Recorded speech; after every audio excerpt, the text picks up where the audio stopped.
Et yo tout le monde, c'est Capitaine America, on se retrouve pour une nouvelle vidéo. Cette fois-ci, c'est pas une vidéo sur un jeu ou quoi que ce soit, c'est une vidéo réaction par rapport à la chaîne du Lama Fâché. Il y a beaucoup de youtubeurs qui ont critiqué cette chaîne. Perso, c'est une chaîne où je suis abonné, une chaîne que j'aime bien. Donc voilà, j'aimerais bien donner mon avis sur certaines chaînes YouTube qui parlent d'elle et voilà, je vais leur répondre en gros par message. Donc voilà, c'est parti, on va écouter les premiers commentaires de ce youtubeur. Le YouTube c'est Elle là où lié, un truc comme ça. On s'en fiche un peu, mais on va tout de suite voir les premiers commentaires qu'il fait et je mettrai pause à chaque commentaire qu'il fait. C'est parti. Attendez, je vais mettre du son. Voilà, je le mets à fond, comme ça vous entendez bien. Et je mettrai pause à chaque fois que je répondrai. C'est parti. Qui est manipulé et pris pour des débiles sa communauté. Lama Fâché. Donc cette chaîne YouTube a été créée le 20 février 2016 et a réussi à atteindre 1 600 000 abonnés en à peu près un an et demi, et la somme astronomique de 313 millions de vues. Donc comment cette chaîne a réussi à avoir autant de vues? C'est tout simplement en, comme je l'ai dit avant, manipulant et se foutant de la gueule de sa communauté. Premièrement, sachez que la chaîne de Lama Fâché est en réalité une entreprise gérée par un supérieur dont on ne connaît même pas l'identité. Donc le chef de cette entreprise a jusqu'au 1 et quelques millions d'abonnés collaboré avec une jeune femme dont on ne connaît aussi pas l'identité. Elle s'occupait juste d'enregistrer les textes. Mais il a aussi dû collaborer avec d'autres personnes pour le montage, les trouvailles de vidéos à plagier, etc. Vu qu'il y a quasiment une vidéo par jour, ça m'étonnerait que cette femme fasse tout seul. Donc en effet, cette chaîne se base tout simplement sur le plagiat des contenus des chaînes de top américaines ou espagnoles les plus connues. Donc voilà, pour moi, en gros, il dit que que Lama Fâché fait que du plagiat sur les chaînes américaines et espagnoles, comme il vient de le dire. Pour moi, c'est, enfin oui, je veux pas dire que c'est pas du plagiat parce que c'est du plagiat, mais je vais pas dire, enfin, pour moi, c'est de la traduction en fait. Ils traduisent ce qu'ils disent en anglais et en espagnol, comme il l'a dit. Pour moi, voilà, c'est juste de la traduction. Et puis voilà, il y en a qui le prennent comme ils veulent, mais pour moi, c'est pas du plagiat à 100%. C'est pas comme si, par exemple, il y a un autre youtubeur français qui aurait fait cette vidéo avant Lama Fâché et que Lama Fâché reprend la vidéo pour la mettre sur sa chaîne. Pour moi, c'est du plagiat à moitié. Donc c'est parti, on suit le deuxième commentaire. Donc voici quelques screens. Sachez que c'est pareil pour la quasi-totalité de leurs vidéos. Ils ne font que reprendre et traduire. Et même parfois ils utilisent les mêmes images qu'il y a à l'intérieur des vidéos, en plus des choses dites. Donc rien qu'avec ça, on peut dire que cette chaîne ne vaut rien et qu'elle devrait être supprimée de YouTube. Tout simplement car elles se font des sommes d'argent phénoménales en plagiant des vidéos. Donc pour moi, en disant que la chaîne doit être supprimée de YouTube, je trouve ça, je suis pas d'accord avec. Certes, c'est peut-être une entreprise. Certes, il faut peut-être, ils reprennent peut-être des vidéos d'autres pays, on va dire, donc des vidéos de chaînes anglaises et espagnoles, mais pour moi, il n'y a pas à supprimer cette chaîne YouTube. Parce que personnellement, j'aime bien cette chaîne, et puis voilà. Donc, j'ai rien contre elle. On continue. Une sorte de machine à mode podcast en fait. En plus de ça, quasiment toutes les miniatures sont faites pour attirer un max de gens. Je vous laisse voir. Mais qui n'a jamais fait de miniature pour attirer du monde? Sérieusement. Pour moi, tous les youtubeurs mettent des miniatures pour attirer du monde. On continue. Et le pire, c'est que ça s'arrête même pas là. Ça leur suffit pas de gagner autant de vues et d'abonnés. Ils veulent absolument accélérer la vitesse de leur ascension. Du coup, ils se servent du fait que leur communauté est jeune et naïve en mentant. La fille de base a tout simplement dit que quand elle atteindrait les 1 million d'abonnés, elle montrerait sa tête dans une FAQ. Elle a fait ça dans l'unique but de monter plus rapidement à 1 million d'abonnés pour gagner plus d'argent. Toute personne avec plus de 90 de Q est capable de le comprendre. Mais le pire dans tout ça, c'est que quand la chaîne a finalement atteint les 1 million d'abonnés, elle n'a même pas montré sa tête et a commencé à chercher des excuses insignifiantes. Je vous laisse voir. Alors pourquoi je n'ai toujours pas fait de facecam alors que vous êtes maintenant plus d'1 million d'abonnés? En fait, tout s'est bien passé pour moi jusqu'à ce que j'atteigne les 900 000 abonnés. Et là, d'un coup, pendant le mois de mars, je vais commencer à me prendre une vague de haine. Non, elle a toujours eu des insultes et des critiques, c'est tout simplement normal et cela arrive à toute personne connue sur YouTube. Mais une vague de haine incroyable sur les réseaux sociaux et surtout sur Twitter. En fait, j'ai reçu énormément de menaces physiques et d'insultes sans que je sache ce que j'avais fait à ces gens. Moi, ce que je sais, c'est qu'on est en 2017 et s'abonner à YouTube est toujours gratuit. Si tu aimes une vidéo, tu la regardes. Si tu ne l'aimes pas, tu cliques ailleurs et tu fais ta vie. Mais visiblement, ça, certaines personnes ne le comprennent pas et ils se sont attaqués à moi. Honnêtement, vu tout ça, je n'avais plus du tout envie de me montrer. Elle dit qu'elle ne veut pas montrer sa tête à cause des haineux, mais est-ce qu'elle pense 2 secondes à tous les pigeons qui l'adorent et la complimentent tous les jours? Je me suis dit que si toute cette haine gratuite, je la reçois alors que les gens ne savent même pas qui je suis, alors qu'est-ce que ça va être quand ils auront un nom et un visage à qui s'attaquer? Elle n'a jamais dit qu'elle donnerait son nom et son prénom, juste son visage. Tout le monde sait que pour les filles, c'est un peu plus compliqué sur YouTube. Et encore plus Donc voilà, elle vient de dire, en gros, lui vient de dire que elle voulait pas se montrer par rapport à l'entreprise, que c'était pour faire des vues. Et elle dit que elle a trop eu d'harcèlement, etc., d'insultes et tout ça. On vient de les voir passer. Pour moi, je suis d'accord avec le lama fâché. Euh, Puis elle parle d'un nom et un visage. Donc en gros, elle dit quand ils auront un nom et un visage, qu'est-ce que ça va être. Et lui, il dit. Je sais plus ce qu'il dit. Bref, oui, il dit que son. Bref, on s'en fiche un peu. Pour moi, je dis tout ça pour en arriver là. En gros, cette chaîne ne doit pas être supprimée. Et voilà, c'est juste des youtubeurs haineux, on va dire. Hein.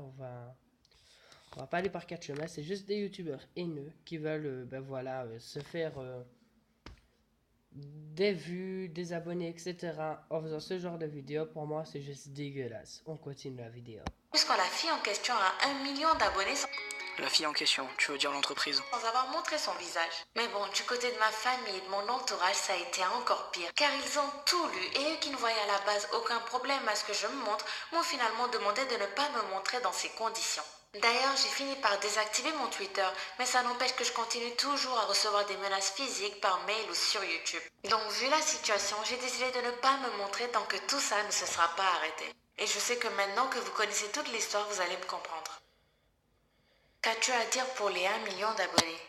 Un grand merci à vous tous. Merci de vivre avec moi. Donc voilà, une fois son discours infructueux terminé, elle décide d'essayer d'avoir sa communauté avec les émotions, la pitié, et le pire c'est que ça a marché. Donc elle dit que maintenant que nous sommes au courant de sa terrible histoire, on ne peut plus rien dire. Donc encore une fois, sa communauté naïve se laisse avoir. Et elle passe directement à une autre question de sa FAQ, et comme par hasard, une qui lui demande ce qu'elle a à dire pour les 1 million d'abonnés. Histoire qu'elle puisse amadouer sa communauté pour encore plus oublier le fait qu'elle l'a manipulée. Et c'est même pas la première fois qu'elle essaie d'avoir sa communauté sur les émotions et les sentiments, c'est pareil dans quasiment toutes ses vidéos de tests physiques ou mentaux. Par exemple, sur sa vidéo 10 images qui vont tester ta vision, qui est d'ailleurs une vidéo plagiée, à chaque niveau elle raconte n'importe quoi en balançant des pourcentages complètement faux, pour qu'on se sente fort et qu'en mettant pouce bleu et en commentaire disant notre pourcentage. Par exemple, pour elle, si l'on trouve dans quelle case le violet le plus foncé, nous avons, je cite, un super pouvoir et nous avons une meilleure vue que 97% de la population. C'est complètement ridicule et ce qui est encore plus ridicule, c'est de voir sa communauté déchaîner leur fierté et d'avoir ce pourcentage en commentaire. Mais encore une fois, le foutage... Donc pour moi, ce youtubeur-là, il est vraiment inutile. En fait, il va critiquer les chaînes des autres, que les autres viennent même pas critiquer sa chaîne. Donc je sais pas, fais-toi de l'actu avec d'autres trucs, mais en critiquant des chaînes YouTube, pour moi, c'est pas comme ça que tu vas réussir dans YouTube. On continue tout de suite. Le gueule ne s'arrête toujours pas là. Quelques mois après, cette fille a tout simplement dit qu'elle avait mal à la gorge et qu'elle ne voudrait pas faire de vidéo pendant un petit peu de temps. Et encore une fois, sa communauté y a cru. Et comme par hasard, elle n'est toujours pas revenue quasiment 2 mois après. La réalité, c'est qu'elle a été remplacée par un homme dont on ne connaît lui aussi pas l'identité, sûrement pour des raisons techniques ou de disponibilité. Bref, pour résumer, cette chaîne est une entreprise qui se base sur le plagiat, le putaclic et le foutage. Donc je ne sais pas si tu as bien suivi le lama fâché. Moi perso, je regarde quasi toutes les vidéos qui sortent. Et en gros, la raison pourquoi vous entendez une voix d'homme au lama fâché, en fait, c'est parce que elle a dit que elle mettait une voix off pour s'améliorer dans le montage, etc. de ses vidéos, et pas du tout qu'elle était malade. Bref, pour moi, renseigne-toi avant, quoi. On continue. De gueule. Tout ça pour gagner des sommes astronomiques d'argent.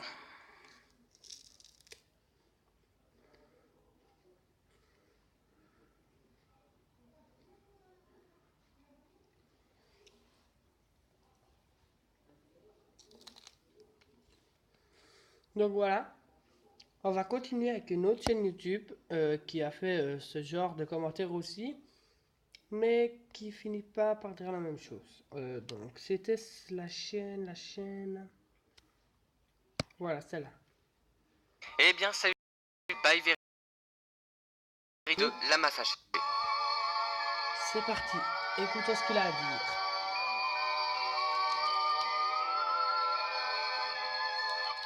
Je vais vous prouver par différents points qu'il ne faut absolument pas regarder cette chaîne. Premier point, c'est une chaîne à thunes, à but 100% lucratif. Deuxième point, une chaîne qui propose du mauvais contenu. Et troisième point, c'est une chaîne qui manipule totalement son audience et qui se fout. Donc pour moi, une chaîne à thunes, tout le monde le dit. Perso, il gagne de l'argent, c'est normal, il perd sur YouTube, donc pour moi c'est normal. Du mauvais contenu, il y en a dans toutes les chaînes, il y a du mauvais contenu. Enfin, aucune chaîne saurait être à 100% dans le contenu. Ça n'existe pas. De la manipulation. Oui, ok, je sais pas pourquoi de la manipulation. À mon avis, il va dire la même chose que l'autre youtubeur. Donc c'est parti, on regarde la vidéo et on commentera tout de suite. Même carrément de la gueule de son public. La Maf Fâchée est une chaîne à thunes, donc ce que j'appelle une chaîne à thunes, c'est une chaîne qui a vraiment un but 100% lucratif. Il y a aucun but de divertissement, c'est juste de la thune, de la thune, de la thune. Quoi? Et là vous êtes en train de vous dire pourquoi? Eh bien tout simplement une vidéo toutes les 24 heures. Et le fait de faire des vidéos toutes les 24 heures, ça fait que le contenu n'est pas toujours de qualité, mais ça on va le voir après. Il y a pratiquement que des vidéos de plus de 10 minutes. Alors pour ceux qui ne le savent pas, les vidéos de plus de 10 minutes permettent de mettre plus de pubs durant les vidéos et donc plus d'argent. Et il y a un truc qui est très marrant, c'est que l'on voit parfaitement le moment où cette chaîne s'est rendu compte que les vidéos de plus de 10 minutes rapportaient beaucoup plus d'argent tout simplement. Mais il y a vraiment un changement totalement hallucinant. Évidemment des vignettes putaclic, des titres aguicheurs, il y a même des vignettes qui proviennent de vidéos pornographiques. Tout simplement, il y a carrément plus de respect. Une chaîne à mauvais contenu. Comme je l'ai dit tout à l'heure, il y a des vidéos toutes les 24 heures. C'est impossible de faire des vidéos de qualité toutes les 24 heures. C'est pour ça qu'il y a de nombreuses erreurs dans les vidéos. Dans une vidéo sur les avions, on nous dit que les sièges d'avion dans l'autre sens seraient plus sécurisés en cas de crash. Et donc là, on se dit tous, mais pourquoi ils ne mettent pas les sièges dans l'autre sens? Eh bien la raison, c'est que si on mettait les sièges dans l'autre sens, ce serait plus lourd. Vous comprenez toujours pas? Je vous prends un exemple. Vous prenez ce stylo Bic que tout le monde connaît. Il pèse 6 grammes. Si on le met dans l'autre sens, il pèse 6 kilos. C'est exactement ce qu'on vient de te dire. Et il y en a bien d'autres. Comme par exemple, un moment, on dit que la première classe dans les avions, c'est la classe la moins sécurisée, car lors d'un crash test d'un Boeing 737, eh bien, la première classe était dans la partie de l'avion qui a été totalement défoncée. Sauf que il y a des dizaines et des dizaines de modèles d'avions, donc la première classe n'est pas forcément toujours au même endroit. Et puis tu t'es trompé, parce que moi j'ai dit Boeing 737, mais je sais très bien que le crash test a été effectué sur un Boeing 727 et non 737. Enfin bref, voilà, on voit qu'il y a totalement un manque de recherche, que des fois ils prennent des articles, ils extraient des morceaux d'articles, ils les mettent bout à bout, et du coup on s'aperçoit que quand on réfléchit, que certaines choses n'ont aucun sens. On va aussi parler du fait que beaucoup de vidéos sont des copier-coller de vidéos américaines. Et maintenant je vais vous montrer que cette chaîne manipule totalement son public avec des techniques commerciales, comme par exemple à 500 000 abonnés, ah bah je vais montrer ma tête quand on aura 1 million, et une fois le chiffre fatidique atteint les 1 million d'abonnés, finalement elle ne montre pas sa tête. Et cette technique commerciale a tout simplement bien marché, car quelques mois plus tard, les 1 million étaient atteints, et c'est même au moment des 500 000 où je me suis moi-même abonné. Il y a aussi l'histoire de la voix, vous n'avez pas remarqué que c'était plus la même voix. Eh bien en fait dans la vidéo du 29 mai 2017, la petite dame annonce que elle suit un traitement. Bon d'accord, elle peut avoir une gastro, on ne sait quoi. Mais bon, c'est un peu du foutage de gueule. Moi je pense qu'elle était vraiment malade. Le traitement c'est fini depuis 2 mois déjà. Mais je pense que ça l'a fait tout simplement chier de reprendre les vidéos. Donc, eh bien voilà, moi c'est tout ce que j'avais à dire sur cette chaîne. Je pense qu'on peut tout simplement la prendre, la mettre au-dessus de la poubelle et la lâcher dans la corbeille et la faire totalement disparaître. J'espère que cette vidéo vous aura plu, n'hésitez pas à remplacer. Donc voilà, en gros, je ne suis encore pas d'accord avec ce genre de youtubeur, mais bon voilà, ils se mettent tous sur le lama fâché. Ça me fait vraiment pitié en fait. Tous les trucs que vous voyez, regardez, il y a une semaine, il y a encore une vidéo sur le lama fâché. Ici, il y a 2 semaines, il y a 5 mois, il y a 2 mois, il y a 6, non, il y a 1 mois, pardon. Donc voilà, beaucoup de youtubeurs se mettent sur cette chaîne. Regardez, il y en a encore là, il y a 2 semaines. Pour moi, c'est juste honteux, en fait, qu'on puisse insulter une chaîne comme ça. Et c'était Capitaine America. N'oubliez pas de lâcher un like, commenter la vidéo, partager la sur les réseaux sociaux. Tchuss tout le monde.